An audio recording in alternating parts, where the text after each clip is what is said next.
There are nearly 20,000 murders annually in the United States. Perhaps it's the weather, but the Pacific Northwest has become the notorious home of serial killers and bizarre crimes. We're here to discuss those murders, To try to understand the motives, respect and remember the victims. and explore the humanity of it all. I'm Emily Rowney. And I'm Alicia Holland. And this is Murder in the Rain.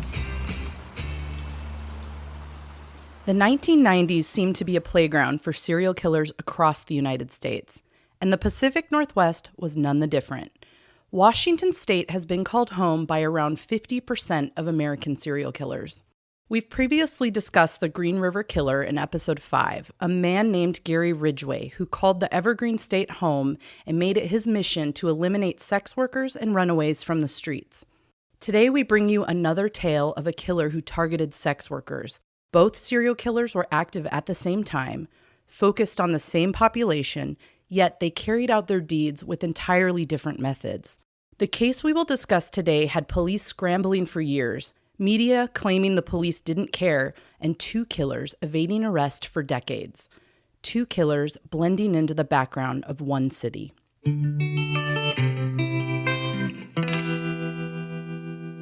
February 22nd, 1990, the first 3 murdered sex workers in the Spokane area were found in quick succession.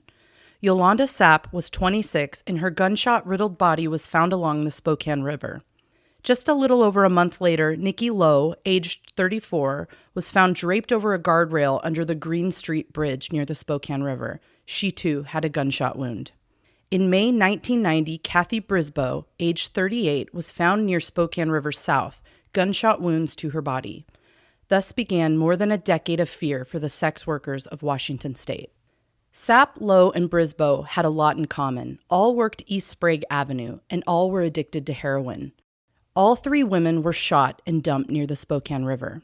While Spokane is often described as a great place to raise a family, the population is over 200,000, so it's easy to imagine there's a dark side of the city. The crime rate in Spokane is over 185% higher than the national average. Spokane is listed as being safer than only 6% of cities in the United States. Your chances of being a victim of a crime are 1 in 13. Brought to you by the Spokane Travel Board. Shortly after the discovery of these 3 murdered women, a task force was put together to focus on the investigation. They worked for more than a year and not one arrest was made. After a few years of no additional bodies, Spokane police likely decided that the 3 bodies were an isolated incident. And though they were clearly related and the murders committed by a serial killer, there were hopes that the killer had simply moved on as no other similar murders had been committed thereafter. That was until more bodies did indeed start piling up. Over the next 8 years, over 20 bodies were found, and many of them could easily be linked to the same killer based on how they were found, who they were, how the murders were carried out, and what the killer did with their bodies. Most of these bodies were discovered with a very obvious signature: gunshot wounds to the head with a plastic grocery shopping bag tied over it. Due to the lack of blood found at crime scenes, authorities believe that the bodies were never found where they had been killed. They were murdered, bagged, and then transported before being dumped. The body of Jennifer Joseph was found in 1997. Jennifer was a 16-year-old Korean-American girl who found herself as one of the more popular sex workers of the Spokane area. It was speculated among others on the street that her popularity with Johns was due to her young age and exotic looks, making her unpopular among the sex workers as she could make up to $1,000 a night. Oh, that's so gross. I mean, not her, but That she was a child. Yeah, that part. And what's crazy is her family background doesn't fit what you would think. Yeah, would like her dad was in the military. He knew where she was. She was living with a boyfriend in Spokane who was much older. And to me, that's just a little odd. Like there's got to be more to the story that just isn't published. Very, very sad. And you said the bags, that was only on their heads, right? They weren't like around over their head and tied around underneath their chin. The discovery of Jennifer's body brought many clues to light, yet it still took years for police to connect the dots. Police had found carpet fibers on Jennifer's shoes, light brown male head hairs near the decomposing body, and DNA left on the scene. And last of all, a tip submitted to police from a local sex worker who claimed she last saw Jennifer get into the passenger side of a white Corvette. You said the police were starting to realize that these were all connected besides the bags and all of that. Were they running ballistic tests, at that point to kind of confirm that they were matching? They were able to determine the caliber of the gun. We'll get into that in a minute, but they were able to connect based on the bag, the method of putting the bag after the gunshot to collect the blood and the kind of the posing, it sounds like, of the bodies.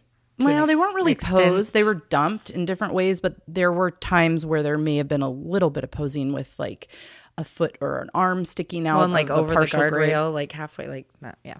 The investigation hit the last clue pretty hard. A list of 4,000 Corvettes from eastern Washington were compiled to another 100 from western Idaho. This long list was then compared against traffic violations and solicitation crimes where a similar car was involved. Police began to locate and eliminate as many cars as they could. In December of 1997, 2 bodies were found, one on top of another. A jogger running through an abandoned lot saw a partially buried body peeking out under leaves. When detectives came on scene, they found Lori Wason, 31, and Sean McCallahan, 39. Both were in a severe state of decomposition, fully clothed, with no socks or shoes, and both wearing the killer's signature plastic bags over their heads. 1998 brought 8 more victims, too many to describe in a single podcast episode. But to summarize, they ran the gamut on age, but all were local sex workers, many of them drug users, and they all died from gunshot wounds. Most had the signature bag on their head, and their bodies disposed of outside of Spokane, either partially buried or covered in brush, plants, and dirt. A variety of people discovered the bodies, from farmers to parents walking alongside their children. Most of these bodies were in advanced decomposition, indicating that they had been dead a long time and likely moved from one location to another. Some bodies were found with plant debris not local to the area they were found, and those were just as much a clue as the DNA found on their bodies. One of the victims had a unique mark behind her ear, indicating that the gun was held directly against her skin. This meant that investigators could determine the exact weapon used in these murders. Forensic technician Ed Robinson was able to replicate the mark in a lab and determined it came from a .22 caliber Raven pistol. That's like a really tiny handgun. In August of 1998, a woman named Christine Smith came face to face with the Spokane serial killer and lived to tell the tale.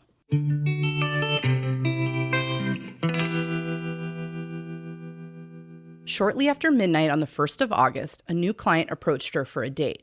Her rate was $40 for oral sex, and he happily picked her up for the evening. As she climbed into his dark-colored van, she jokingly asked, "Are you a psycho killer?" To which he replied, "I'm a helicopter pilot and the father of 5 children. You have nothing to fear." As she tried to earn her $40, it was clear that it was doing nothing for him. He struggled to get an erection. She continued the attempt, and then she felt the sharp pain on the back of her head. She had clearly been attacked by him, likely due to his fury that he couldn't get an erection. Suddenly, blood was running down her head and face, and she was fighting to stay awake. But she recalls the man demanding for his money back, which she had smartly gathered upon entering his car. Right. And she was now very fearful for her life. So somehow she managed to climb into the front seat and escape through the passenger door. She ran a few blocks away to St. Luke's Rehab Center, where she was able to get help from a security guard. She had escaped the attack with only a small cut to her head. She received 3 stitches in the half-inch long cut. Were they able to determine the source of that? Like, was she stabbed or? I will tell you about that. Oh gosh, I'm sorry to jump ahead. I just want all the answers. It's so good, girl. By January of 2000, police eventually narrowed down the list of Corvette owners to 44 potential candidates. One by one, they followed up on the cards.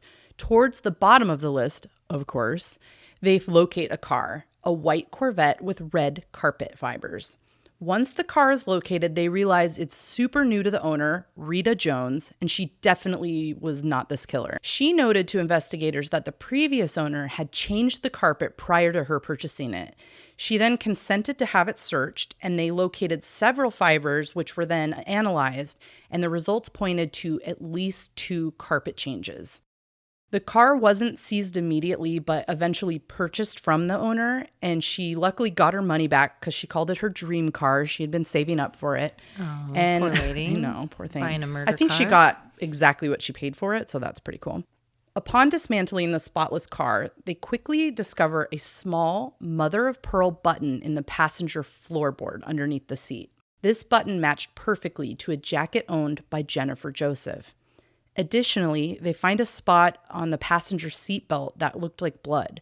When they tested it, it was an incredibly close match to Jennifer Joseph's mother and father. They actually didn't have DNA from Jennifer Joseph because she was so far along in the decomposition process.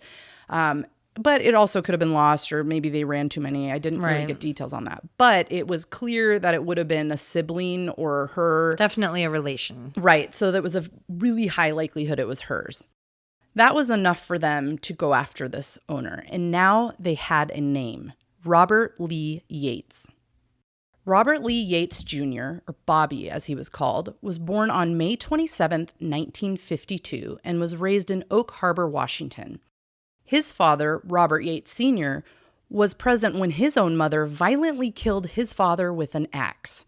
She apparently lost it after raising 11 children and just chopped him up with an axe and put him in the garbage. In front of the kids. I don't know if he saw it, but he was present there. He saw the tail end of it. Ooh. And she then spent 7 years in a mental hospital. So there's something in that family line. Okay.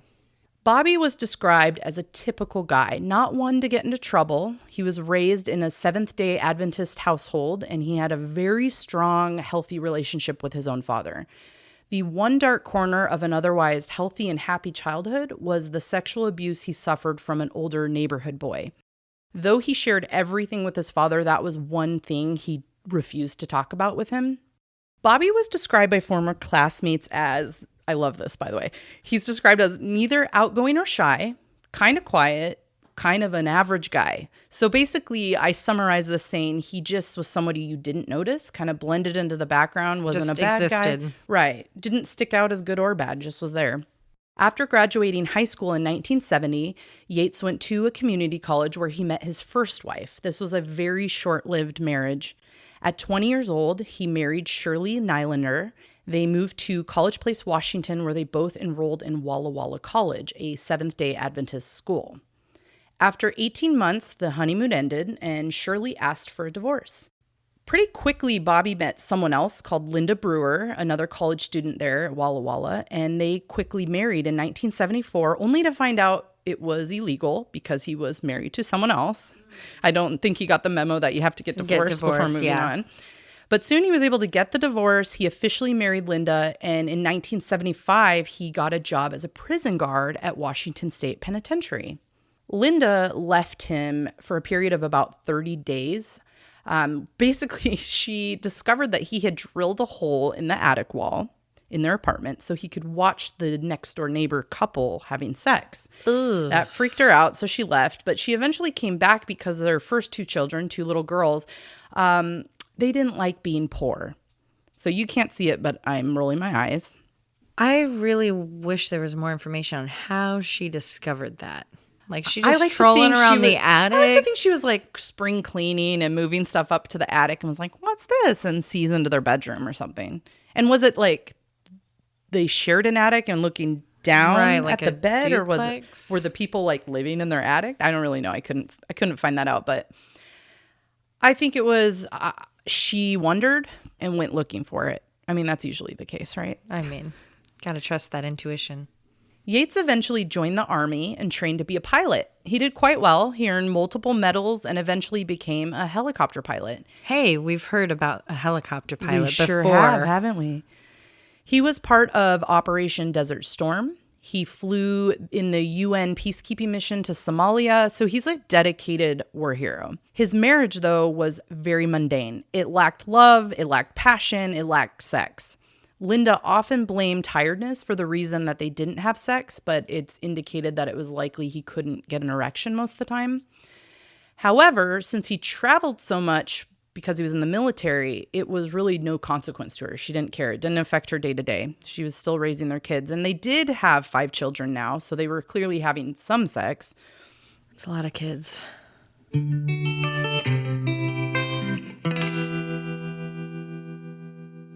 In the late 90s, Linda began to assume he was having affairs. She had caught him on multiple occasions cutting credit cards that she didn't know about. She noticed that there was a lot of visits to the ATM and taking a ton of money out. So she just assumed he was withdrawing cash and spending it on all his girlfriends. Paying for a mistress, yeah. Right, but she still stayed in the marriage. On April 18th, 2000, Yates was apprehended on his way to work. He was immediately arrested for murder, fingerprinted, and DNA swabbed. This was the murder of Jennifer Joseph. Okay. Police quickly went to his home to discover he had a wife, 5 children, and was a decorated war hero. So he by no means looked or seemed like someone who would murder over a dozen people in less than a decade. They searched the house hoping for weapons and found nothing. So they go outside where they see this very detailed garden, and they assume maybe he's hidden the weapons in the garden. So they start looking. With them is a forensic botanist, Richard Old. He comes along because of all the bodies having The plant foreign life. plant life. Right. So he's coming to look for an indication that those plants exist in this yard. So he notices that the bark is this red bark and it's very fresh. So he brushes it aside and he sees this dark black old bark underneath, and that happens to match bark that was found on one of the bodies. Which is great, but totally circumstantial. It is, but pair that with the car that has the blood and the button, it starts to paint the story. So as they continue to search the property, they find a black van belonging to Yates, and within this van is a single bullet fragment. An interesting turn of events, around the time that they discover this black van, Christine Smith, the survivor we spoke about a little while ago, she goes to a hospital because she gets in a car accident and they have to do an x-ray to look for injuries. Well, the doctors find something very interesting. There, lodged in the back of her skull, is shrapnel left from a gunshot. When she had been attacked in 1998, she assumed she'd been cut from just being hit over the head. But it turns out she was shot. Shot in the back of the head. While given a blowy. And survived. In a black van. So the bullet is pulled out of her skull by doctors, and she... Also, can we talk to those first doctors and be like, cool cut. Could you be more thorough, maybe? It's Spokane. It's treatment of sex workers. It's exactly it. Yes, indeed. The bullet fragment lodged in her head was taken out by doctors, and she reached out to police. They gave them the bullet, and they went to go and compare it to the fragment they found in the van. And lo and behold, there's a match.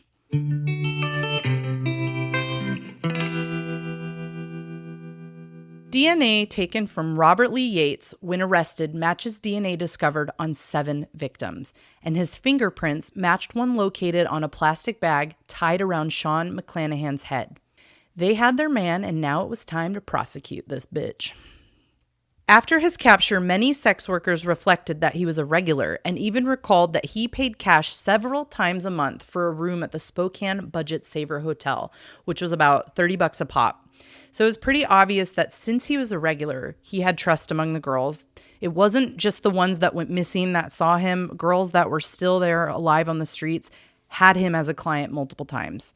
So it was only the very unlucky that ended up dead. With such damning evidence, Yates really had no choice but to comply to try to save his own ass from the death penalty. He ended up drawing a map for police, a map that actually led to his own home, and there, in the yard, outside the bedroom window in a little garden, was the makeshift grave of Melody Murfin, another sex worker Yates had admitted to killing. And this is his own backyard, home to his wife and 5 children. In his bedroom, just outside that window, where he could reflect every night. He also confessed to the 1975 murders of Patrick Oliver and Susan Savage, two 20-something friends who grew up together in Walla Walla, Washington.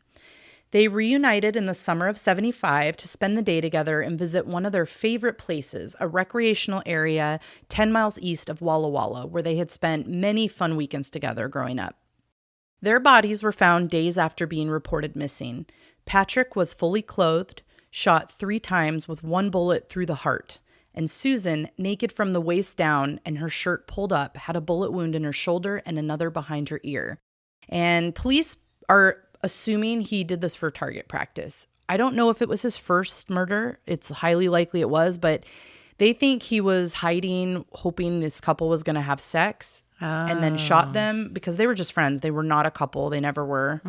That maybe he was pissed that they weren't doing it because that's what he liked to watch. And then he just used them as target Just see if he could get away with it and not be so hands-on, if you will. Yeah, and it worked. He did scramble a little bit after that and ended up moving out of town. And nobody put it together why he left his job and left the area. But I think he was running scared on that one. So anytime you have friends that quit their job and move out of town, note it to police, they've probably killed someone.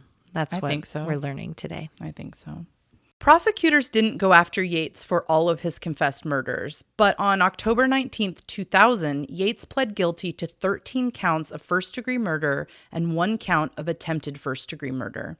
This was part of a plea bargain settled on to save him from death row.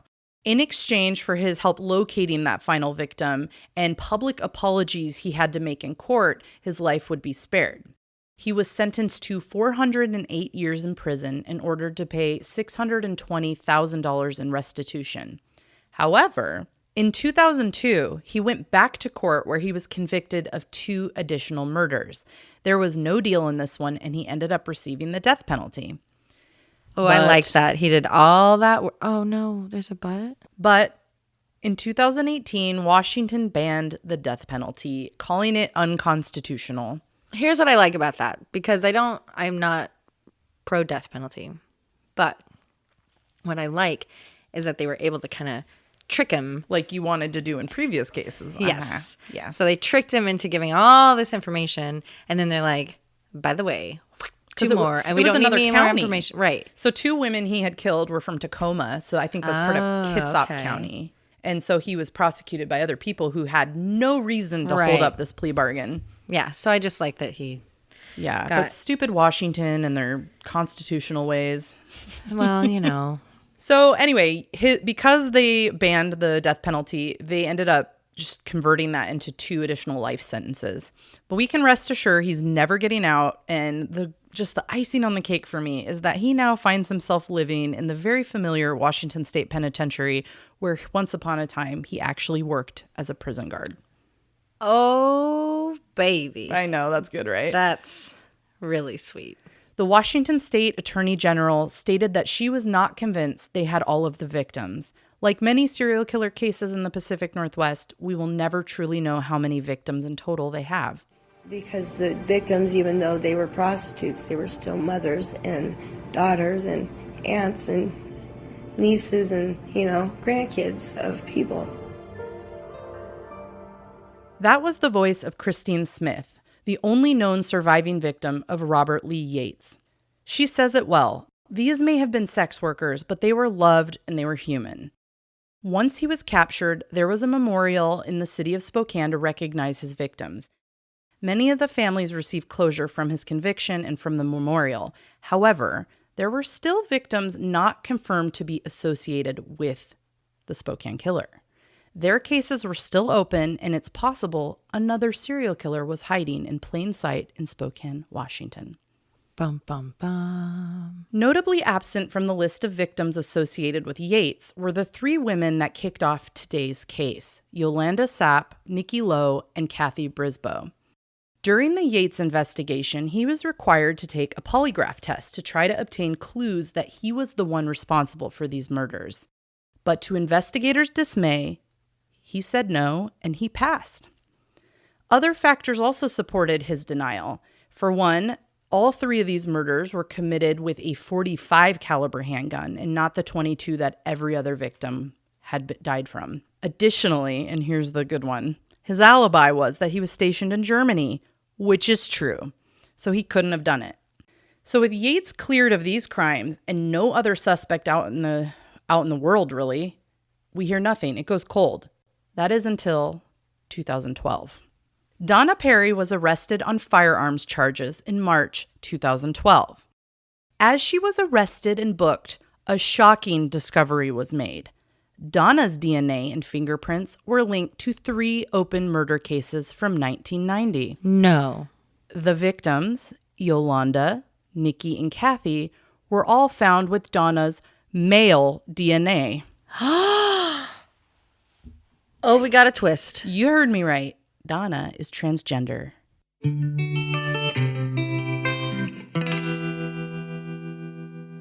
Back when Donna was Douglas, he got into quite a bit of trouble with the law. In 1988, Douglas was arrested by federal agents for possession of a pipe bomb. A search of his home uncovered 22 handguns, 27 rifles, and 20,000 rounds of ammunition. That reminds me of a previous episode where we spoke about the ratio of gun owners and amount of guns. Single-handedly raising that average. Hoi. A year later, in 1989, Douglas was arrested for soliciting sex workers. Then he goes kind of quiet for a few years, but in 1994, yet again, he's arrested for unlawful possession of guns and ammunition. He then finds himself in prison till 97. Once out from behind bars, he yet again gets himself caught for purchasing sex. This time, the woman alerted police because she went to his house and freaked out because she saw knives, guns, and crossbows. So they go and they look into it. Nothing happens. He doesn't go to jail, whatever. But in 1999, Douglas is ready to reinvent himself. So what does he do? But he goes to Thailand and begins his transformation to become Donna.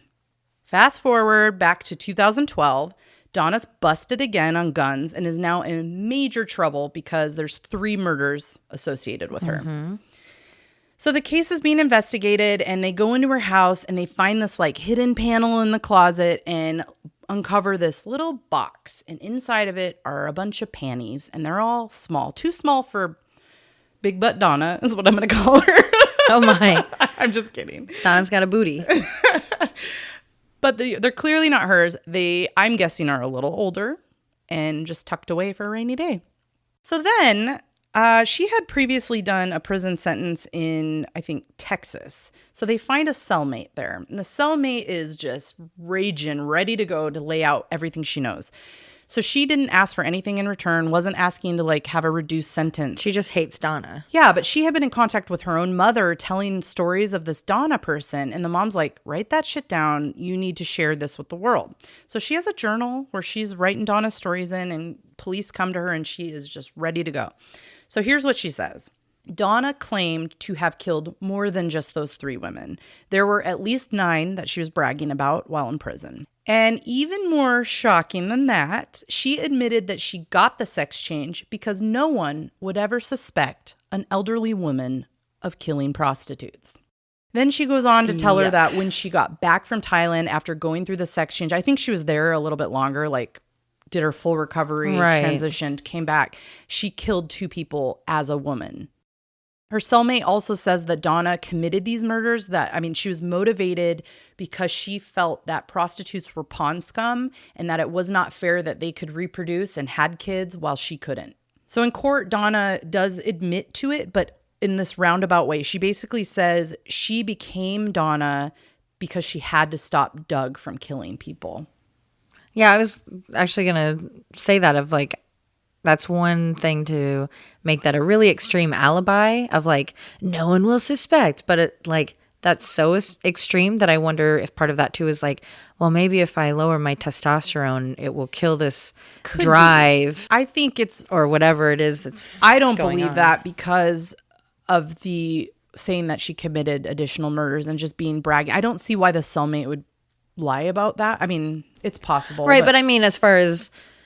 For Donna, I wonder if that was something that, like, I don't want to be doing this, even though I'm going to brag about it, but maybe deep down I don't want to do it, and maybe this will alleviate that Yeah, and I drive. think over time we're going to see more people kind of using this case as a case study, really, to see, well, was it strictly for an insanity plea, or was it really trying to cope with stopping that behavior, lowering that testosterone, becoming a woman?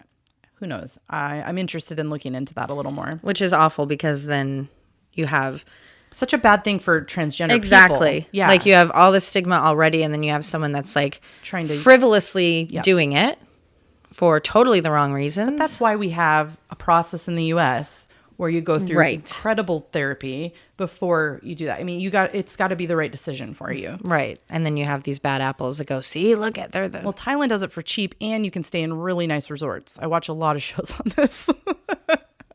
Anyway, back to Donna. She was eventually convicted after a 4-week trial and sentenced to life in prison without parole for the murders of Yolanda Sapp, Nikki Lowe, and Kathy Brisboe. The families are very happy and thankful to see justice after 20 years. But of course, it doesn't ease the pain, but at least they can shut the door and try to move on with their lives. Did prosecutors try to do anything as far as talk to us about these other two that your cellmate says that you were talking about? Let us find the bodies and we'll... I have a feeling they're still looking into it because we have Green River Killer. Right. He's in the Seattle, Tacoma area. Right. We've got on the east side of Washington, this guy. He's killing people. Robert Lee, right. Yeah, and in between are just so many unsolved murders of prostitutes. Well, I mean, and if you think about it, it's how many bodies have we found that we can't place to people, and how many people have we captured that we don't have the bodies to place on yet. And like, it's so many. And this rage towards sex workers it's continual. Fascinating, kind of makes it sound too lighthearted, but you know, that it's this hatred, and it's like, because my dad, you know, you hear frequently, you know, my dad was abusive and he left, and broke up my parents. You know? My mom, my mom had a bunch of boyfriends, so she was a slut in my eyes, and so I'm going to kill all the, like, it's so, I feel like it's such an Americana thing of like, sex workers are, you know, the lowest on the totem pole, and so we can treat them to live out whatever fantasy we want, even if it's being murdered. Like, I feel like the stigma has changed a little bit. I mean, I think it's getting to be more accepted. People almost like the really pretty ones, they're on this pedestal, and there's people making millions of dollars in sex work, but yet these women are treated like a totally different race of people almost, you know? Yeah, you'll go home and you'll watch your porn and be like, well, no, that's totally different. But they're made up these people. people on the streets, like... Right, same thing.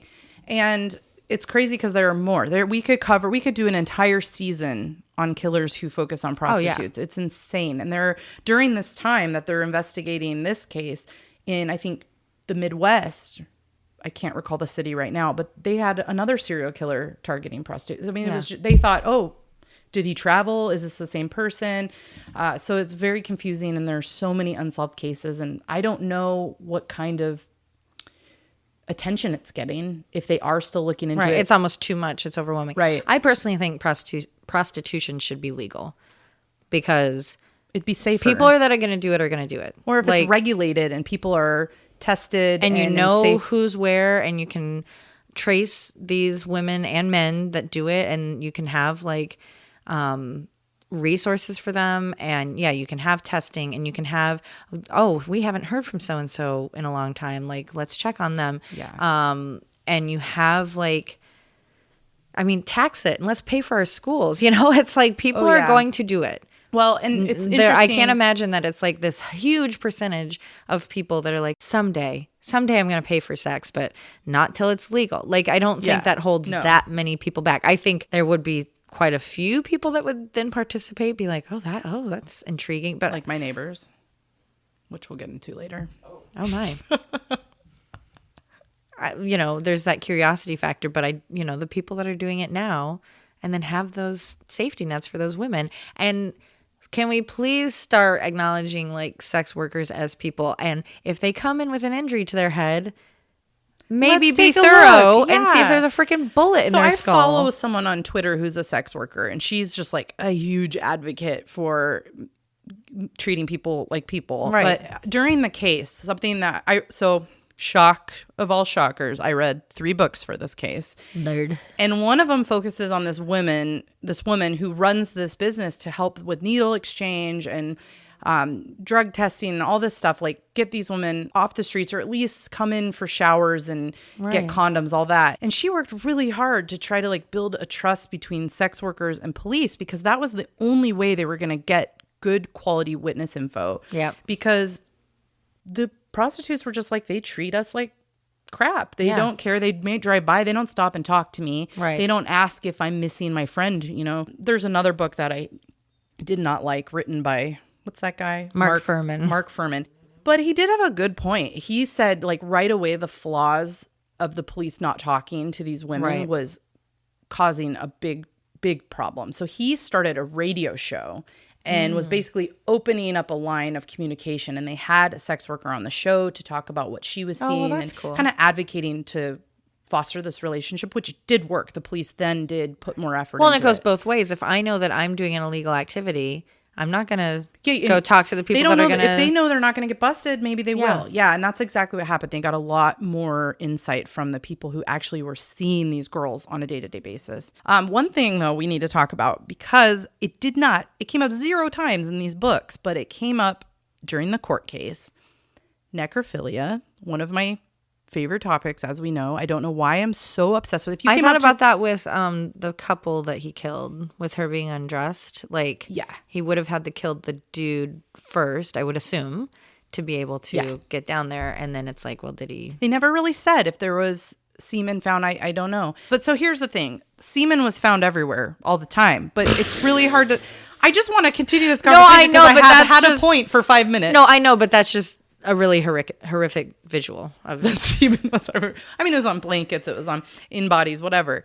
But the point of the matter is, we don't know when that came into play, if it was before or after. So I think it was easily dismissed, because necrophilia is gross. No one wants to make that part of a case if they don't have to. And if you're already dealing with prostitutes, you're barely processing only because people found their body. Right. You're just checking the boxes, running the report, whatever. And that was Mark Furman's argument too, that they would go on scenes and find evidence that wasn't picked up after the fact. So it's very likely the case they just glossed right over it. But if you think about everything broken down, it adds up, right? If he has this body outside of his window, he's probably thinking about that.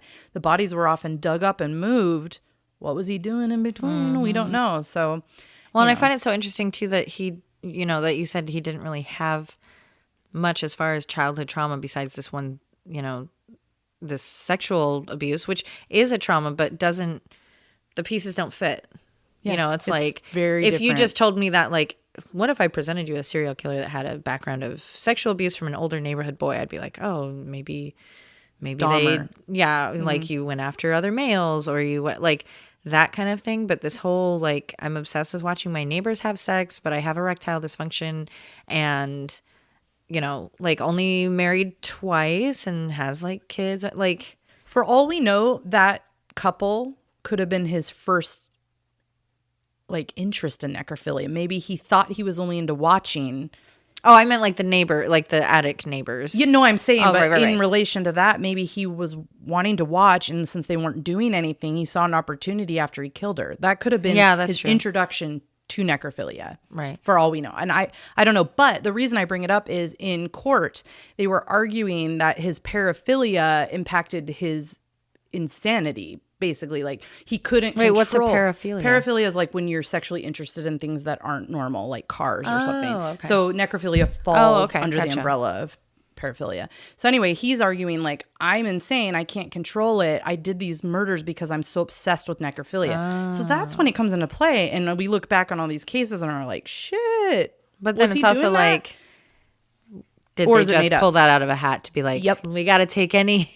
Point is, we will never know. And what is his situation now? Is he still alive in prison? Yeah, he's still there. He'll probably live out quite a bit longer before he just dies of natural causes. How old is he? I can't do math that fast. So in 1970, he was 18. Let's see. So 70, carry the 4. I believe he's 67. Thank you. So not that much longer. I mean, Yeah, and I love that it's where he used to work. Oh, it's just And I hope that he was a garbage guard and that he gets a garbage guard. And I doubt it. He's probably living the sweet life in isolation with a TV or something, painting on Wednesdays. Anyway, I have another point to bring up that angers me, and it angers most people. Okay. So remember when we were talking about the Corvette list? Yes. So after Jennifer Joseph was found, the cops were like, we've got to look for this Corvette because of the tip that came in. So they were all put on alert. If you pull over a Corvette, you need to note it, and they have somebody internally who's combing through all of it to see if there's like an avenue to investigate. Right. So this patrolman pulls over a white Corvette driven by our killer in the same year that Jennifer was found. But Homeboy writes Camaro on the ticket. Oh. So no one caught him. They could have saved over 8 people. This bonehead, I hope he does a better job now. He's probably not a cop anymore. But I mean, can you imagine? Oh, that's I so would gross. be so ashamed. I would definitely quit my job. Like, what a failure. That's very similar to like Zodiac Killer. Yeah. You know, where they watched him leave and they walk by and talk to him and then... I think all killers, there's that one moment they could have been caught. And this was it. I mean, it's terrible. He pulls it over, talks to him a bit, writes down Camaro. I mean, come on. Bummer. Big time bummer. All right. So if you are interested in learning more of the details around this case, Robert Lee Yates, I highly recommend the book Body Count by Burl Barer. It was so packed full of details, and all of it was just very credible. He did interviews with everyone in the case, and I just thought it was very, very well done. So if you want to learn more, because there is so much more to learn, check it out.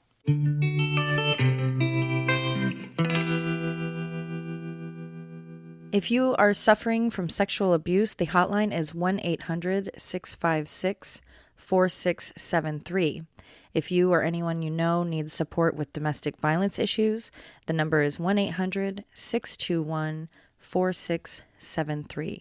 And if you are experiencing any kind of mental health crisis, please call 1-800-716-9769. The Sex Worker Project provides legal and social services to those who engage in sex work, whether by choice, circumstance, or coercion. Check out sexworkersproject.org for more information, opportunities to donate, and resources. And if you're looking for maybe a more unconventional way to help support sex workers, please visit Meals, the number 4, and Heels, Heels, meals4heels.com. It is this really awesome program. It's owned by a woman of color who is LGBT, and she delivers meals late at night to all sorts of sex workers all over the Portland area. They even have a GoFundMe so they can get better food available and a van and everything else. So definitely go check out meals4heels.com.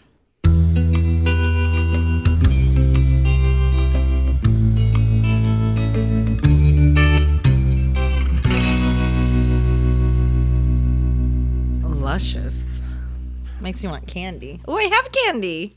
Oh, what a great day. I want to say I love how your ear is like mashed up. It's really fun. It's like This is how I would record our albums in my jazz Oh, choir. boy. Ba-ba-doo, ba-ba-doo, ba-ba-doo. Booba squeeze. Squeeze a booby.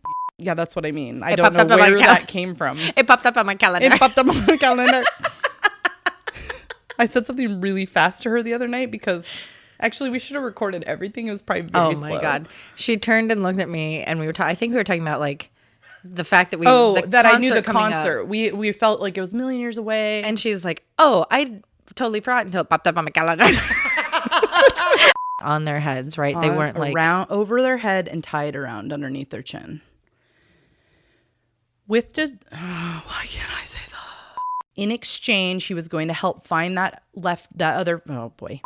However, what did I say? Nothing. You guys were smiling at each other. If we were friends. I'm just so excited. I I can't. know, you got to take a breath. Okay. Do you need a hot sauce packet? Douglas was arrested by federal agents for possessions of... I'm just so excited. I can't handle it. Okay, I'm sorry. Douglas. Okay, here we go. One more time. No more mess ups. Don't get scared now. Macaroni Ooh, that sounds good. Stouffer's Mac. Yes. What the fuck are you guys talking Home about? Alone. I mean, like, I think he got down there and then tried to get down there, but his get down there did not get up. Ooh, Discovered and Uncovered. Ooh. Save that in the bank. Murder in the Rain is produced and edited by Josh McCullough. Written and hosted by Emily Rowney and Alicia Holland. Artwork by Jamie Costa. Music by Kai Pfeiffer at kyfifer.com. Check out our website, murderintherain.com, for additional information on all cases, a fun interactive map, and be sure to subscribe so you can receive our newsletter. Check out the Mad Props page for coupon codes from some of our sponsors. We love your reviews and seeing them on all streaming platforms, especially iTunes. And check us out on Facebook, Instagram, and Twitter. And suck my balls. Please put that in.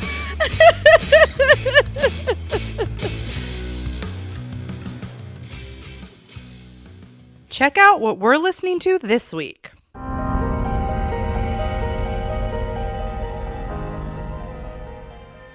I'm Sarah. I'm Caitlin. And this is Luminol. Join us each Wednesday on your favorite podcast network for stories of true crime, mysteries, conspiracy theories, strange happenings, and best of all, beer. Each episode has a unique theme like mysterious circumstances, cruise ship crimes, old-timey murders, and more. With jokes and humor sprinkled in. We can't wait for you to listen!